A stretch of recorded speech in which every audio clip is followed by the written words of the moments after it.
New Chapel Hill, Texas, a quiet, serene town where life seemed peaceful and uneventful. Nestled among the rolling hills and open fields, the Laney household stood as a testament to family values and deep religious faith. The Laney family, consisting of Deanna, her husband Keith, and their 3 young children, were well known in the community for their devout involvement in the First Assembly of God Church. Deanna was a dedicated homemaker who homeschooled her children, Joshua, Luke, and Aaron, ensuring they were brought up in a close-knit, faith-oriented environment. On the outside, the Laneys appeared to embody the ideal of a loving, devout family. Their home, situated on a spacious plot of land, was often filled with the sounds of children's laughter and hymns sung by Deanna, who was an active member of the church choir. Keith, a hardworking and supportive husband, was deeply committed to his family, often seen engaging in community activities alongside his wife and children. However, beneath this peaceful exterior, a storm was brewing. Deanna, despite her outward appearance of calm and devotion, was struggling with severe mental health issues. Over time, her religious fervor intensified, leading to disturbing delusions and hallucinations.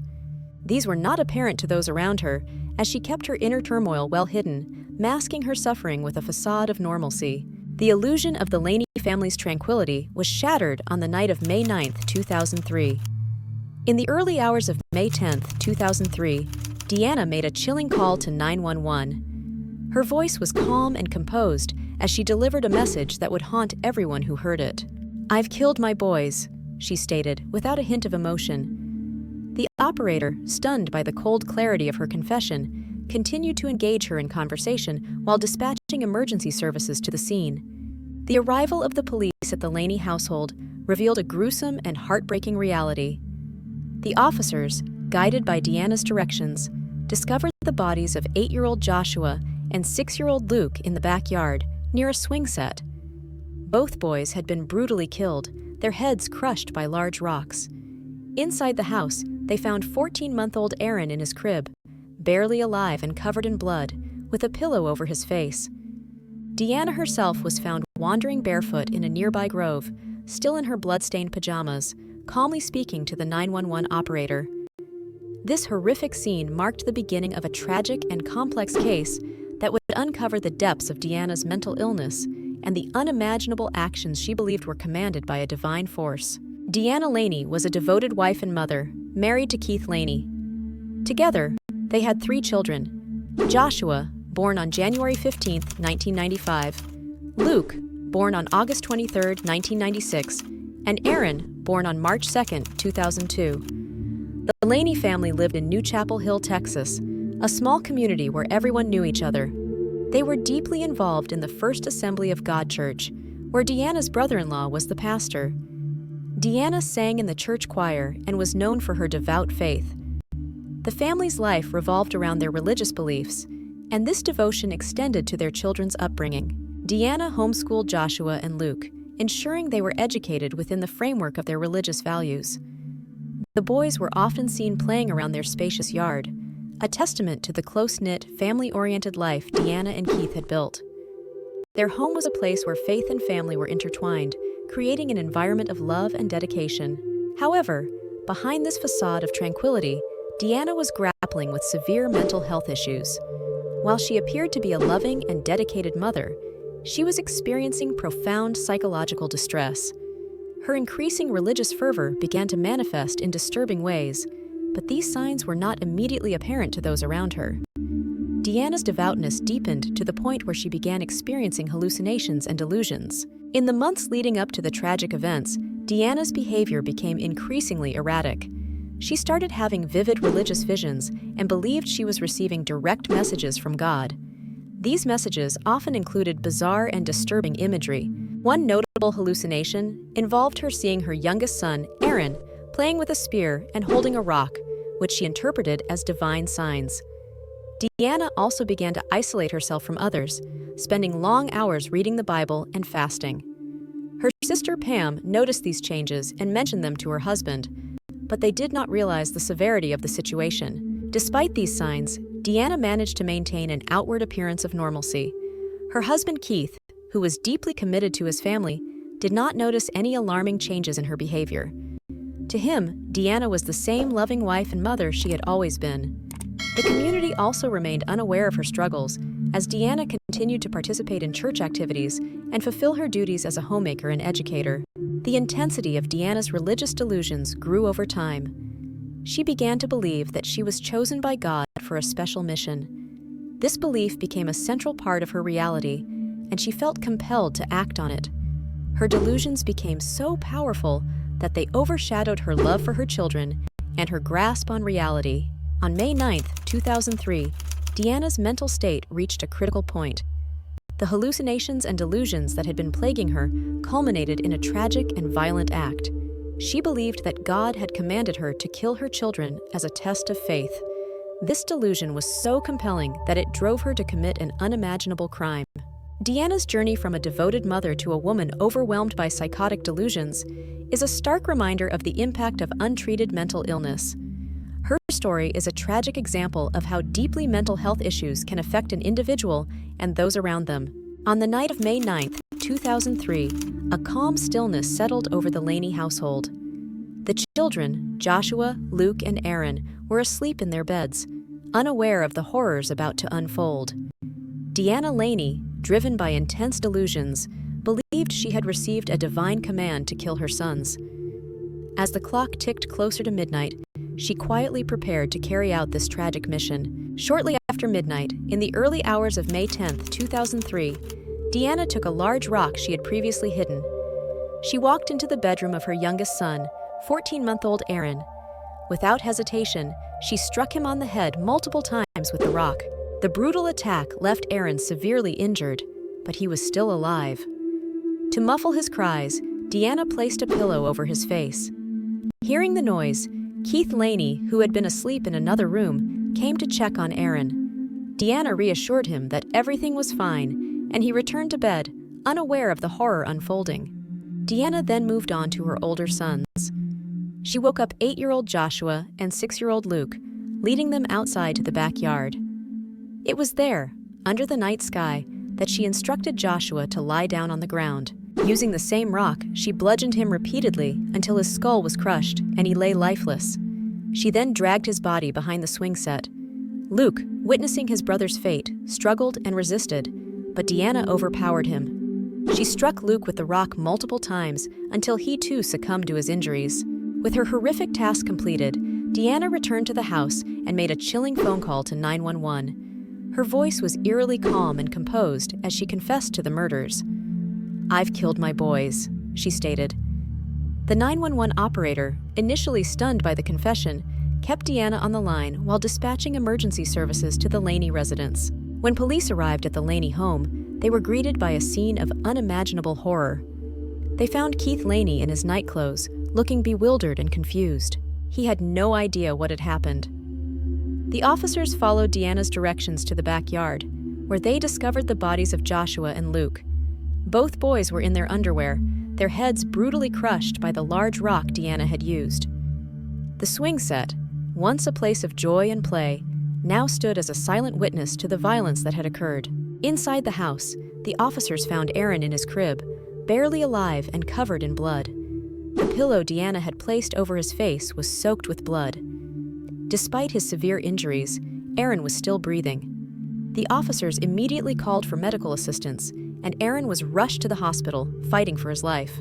Meanwhile, Deanna was found wandering barefoot in a small grove near the house. She was still wearing her blood-stained pajamas and continued talking to the 911 operator. Her demeanor was calm, almost detached, as she described what she had done. The police arrested her on the spot, noting her bizarre and unsettling behavior. The 911 call played a crucial role in the investigation. Deanna's calm and matter-of-fact confession shocked everyone who heard it. The operator's attempts to keep Deanna talking provided valuable time for emergency services to arrive at the scene. The recording of the call later became a key piece of evidence in understanding Deanna's state of mind during the crime. As the details of that night emerged, the community of New Chapel Hill was left in shock and disbelief. The brutal murders of Joshua and Luke and the severe injury of Aaron shattered the peaceful facade of the Laney family. The events of May 9, 2003, revealed the tragic consequences of untreated mental illness and religious delusions, marking the beginning of a complex and heartbreaking legal and psychological battle. When the police arrived at the Laney household on May 10, 2003, they were met with a scene of unimaginable horror. The first officers on the scene found Keith Laney in his nightclothes, looking bewildered and confused. He had been awakened by the commotion, but had no idea of the gruesome events that had taken place. The officers followed Deanna's directions to the backyard, where they made a shocking discovery. Lying near the swing set were the bodies of 8-year-old Joshua and 6-year-old Luke. Both boys were in their underwear, their heads brutally crushed by the large rock Deanna had used. The sight of the two lifeless children, with their once joyful play area now turned into a horrific crime scene, was a sight that the officers would never forget. Inside the house, the officers found 14-month-old Aaron in his crib. He was barely alive, covered in blood, and had a pillow over his face. Despite his severe injuries, he was still breathing. The officers quickly called for medical assistance, and Aaron was rushed to the hospital, fighting for his life. Outside, Deanna was found wandering in a nearby grove, barefoot and still in her blood-stained pajamas. She was calm and composed, continuing her conversation with the 911 operator. The police approached her carefully, aware of the potential volatility of the situation. When they asked her what had happened, Deanna responded with chilling clarity. She told them that God had ordered her to kill her children, believing that she was fulfilling a divine command. Deanna was arrested on the spot. Her initial statements to the police were consistent with what she had told the 911 operator. She calmly explained that she believed she was carrying out God's will and that her actions were a test of faith. The officers noted her bizarre behavior, which included sudden shifts from calmness to hysteria, and her unwavering belief that she had done the right thing. As the investigation unfolded, the police pieced together the events of that tragic night. They learned that Deanna had been experiencing severe religious delusions and hallucinations in the months leading up to the murders. Her claims that she had received direct messages from God and her interpretation of everyday objects as divine signs painted a picture of a woman in the grip of a profound mental health crisis. The evidence collected at the crime scene, combined with Deanna's own statements, left no doubt about her involvement in the deaths of Joshua and Luke and the severe injury of Aaron. The brutality of the murders, the calmness with which Deanna confessed, and her insistence that she was following divine orders shocked the investigators and the community. Deanna's arrest marked the beginning of a complex legal process that would delve into her mental state and the motivations behind her actions. The community of New Chapel Hill, still reeling from the horror of the crime, was left to grapple with the tragic reality that had unfolded in their midst. The investigation and subsequent trial would reveal the depths of Deanna's delusions and the devastating impact of untreated mental illness on a loving family. Deanna Laney's trial began on March 29, 2004, in Tyler, Texas. The courtroom was filled with members of the community, media, and legal professionals, all eager to see how this tragic case would unfold. The prosecution and defense presented their arguments, each painting a different picture of Deanna's actions and mental state. The prosecution argued that Deanna was aware of her actions and that the murders were premeditated. They emphasized the brutality of the killings and pointed out that Deanna had taken steps to hide what she was doing from her husband, Keith. The prosecution insisted that even if Deanna believed she was following divine orders, she knew that what she was doing was wrong by human standards. They highlighted the fact that she had called 911 herself, indicating that she understood the gravity of her actions. The defense, however, painted a different picture. They argued that Deanna was in the grip of severe mental illness and that her actions were driven by psychotic delusions. They brought in several mental health experts to testify about Deanna's state of mind at the time of the killings. The defense claimed that Deanna's religious fervor had escalated into a full-blown psychotic episode, rendering her incapable of distinguishing right from wrong. One of the key witnesses for the defense was Dr. Park Dietz, a renowned forensic psychiatrist. Dr. Dietz had evaluated Deanna and concluded that she was suffering from severe psychotic delusions. He testified that Deanna believed she was receiving direct messages from God, commanding her to kill her children as a test of faith. Dr. Dietz explained that Deanna's delusions were so powerful that they overrode her ability to understand the reality of her actions. Another important witness was Dr. Philip Resnick, another forensic psychiatrist. Dr. Resnick supported Dr. Dietz's conclusions, stating that Deanna's delusions were consistent with a diagnosis of psychosis. He detailed how Deanna had interpreted everyday events and objects as divine signs, such as seeing her son with a spear and a rock. Dr. Resnick emphasized that Deanna's behavior was not that of a sane person, but rather someone deeply lost in a psychotic episode. The court also heard from Dr. Edward Grippen, who had conducted a thorough evaluation of Deanna. He testified that Deanna had been experiencing hallucinations and delusions for months leading up to the murders. Dr. Grippen described how Deanna believed she was chosen by God for a special mission and how this belief had driven her to commit the murders. He stated that in his professional opinion, Deanna was legally insane at the time of the killings. Throughout the trial, the jury was presented with graphic evidence, including photos of the crime scene and the injuries sustained by Joshua, Luke, and Aaron. These images, along with the chilling 911 call, painted a stark picture of the brutality of the crime. However, the testimonies of the mental health experts provided crucial context for understanding Deanna's actions. On April 4, 2004, after several days of deliberation, the jury reached a verdict. They found Deanna Laney not guilty by reason of insanity. The judge ordered that Deanna be committed to a maximum security psychiatric facility for treatment. This decision was based on the overwhelming evidence presented by the defense's mental health experts, who had all concluded that Deanna was legally insane at the time of the murders. The verdict was met with mixed reactions. Some members of the community were relieved that Deanna would receive the mental health treatment she clearly needed. Others were outraged, believing that justice had not been served. Keith Laney, who had supported his wife throughout the trial, was devastated by the loss of his sons, but expressed hope that Deanna would eventually recover from her illness. The trial of Deanna Laney highlighted the complexities of mental illness and its impact on criminal behavior. It underscored the importance of mental health evaluations in understanding the motivations behind such tragic actions. The testimonies of Dr. Dietz, Dr. Resnick, and Dr. Grippen provided a detailed picture of Deanna's psychotic state, offering a glimpse into the mind of a mother driven to commit an unthinkable act by her delusions. The legal proceedings and psychiatric evaluations revealed the profound depth of Deanna's illness, ultimately leading to a verdict that reflected her mental state rather than the heinous nature of the crime. Following the trial, Deanna Laney was committed to Kerrville State Hospital, a maximum security psychiatric facility. Her time there was marked by intense psychiatric treatment aimed at stabilizing her mental health. Deanna was prescribed antipsychotic medication, and her progress was closely monitored by a team of mental health professionals. Over the years, she participated in various therapy sessions designed to address her delusions and help her understand the severity of her actions. Each year, Deanna's case was reviewed to determine if she posed any risk to herself or others. These evaluations were crucial in deciding whether she should remain in the facility or be considered for release. Her behavior improved significantly under medication, and she began to show signs of remorse and understanding of her delusional state. Despite this progress, many remained skeptical about her potential release.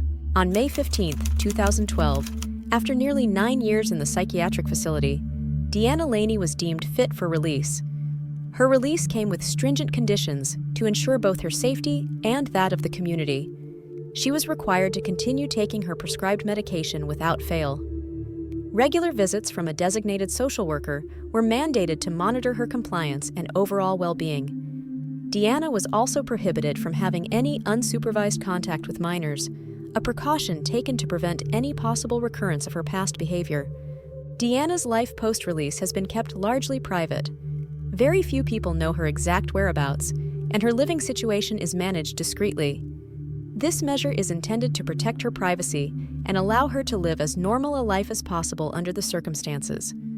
Her ex-husband, Keith Laney, was notified of her release, a decision that stirred mixed feelings in the community and among those close to the family. The impact of the tragic events on Aaron, the surviving son, has been profound. Aaron, who was only 14 months old at the time of the attack, was left severely disabled. He suffered significant brain damage, resulting in the loss of his sight and impairments in his ability to care for himself. Now a teenager, Aaron requires constant care and support. Keith Laney has been dedicated to providing for Aaron's needs, ensuring he receives the best possible care and support despite the circumstances. Keith Laney's life also took a significant turn after the tragedy.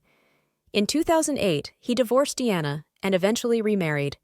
He continues to live in New Chapel Hill, where he has rebuilt his life while caring for Aaron. The community, although scarred by the events, has largely moved forward, supporting Keith and Aaron in their ongoing journey. Deanna Laney's release remains a controversial topic. Some believe that her continued freedom is a testament to the effectiveness of psychiatric treatment and rehabilitation. Others, however, feel that the nature of her crimes should have warranted a lifetime of confinement. Regardless of these differing views, Deanna's case highlights the complexities of dealing with severe mental illness in the context of the criminal justice system. Today, Deanna lives under the watchful eye of mental health professionals, adhering to the conditions of her release. Her story serves as a poignant reminder of the importance of mental health awareness and the need for effective treatment and monitoring. The lasting impact on her family, especially on Aaron, underscores the tragic consequences of untreated mental illness and the challenges faced by those left in its wake. The case of Deanna Laney is a tragic reminder of the devastating impact of untreated mental illness. It highlights the complex intersection between mental health and the criminal justice system. Deanna's belief that she was acting under divine orders led her to commit an unthinkable act, driven by severe psychotic delusions. The court's decision to find her not guilty by reason of insanity reflects an understanding of her profound mental illness, but also underscores the challenges in dealing with such cases. The Laney family and the New Chapel Hill community have been forever changed by the events of May 10, 2003. The brutal loss of Joshua and Luke, the severe disability of Aaron, and the psychological toll on Keith are enduring reminders of the tragedy. Despite the passage of time, the emotional scars remain, affecting everyone connected to the case. Deanna Laney's story bears similarities to that of Andrea Yates, another Texas mother who, under the influence of severe mental illness, killed her children. Both cases involve mothers deeply lost in their delusions, resulting in horrific outcomes. These cases highlight the critical need for better mental health awareness, early intervention, and comprehensive treatment options to prevent such tragedies. As we reflect on this heartbreaking story, it is clear that addressing mental health issues is not just about treatment, but also about understanding and compassion. The Laney case urges us to recognize the signs of mental illness and the importance of supporting those who struggle with it.